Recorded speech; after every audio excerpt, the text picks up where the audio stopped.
গেছে। মিথিলা কয় কি খোঁজো? নাক দিয়ে কয় তোমার এতদিন কই নাই, আমি একটা কিতাবে খুব ভালোবাসতাম,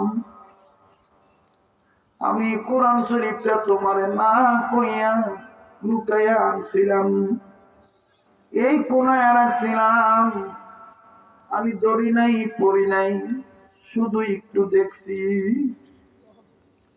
আমি তোমার প্রেমে পড়িয়া মায়েরও বাদ দিছি, বাপেরও বাদ দিছি, কিন্তু কোরআনটারে দেখা বাদ দিতে পারি নাই।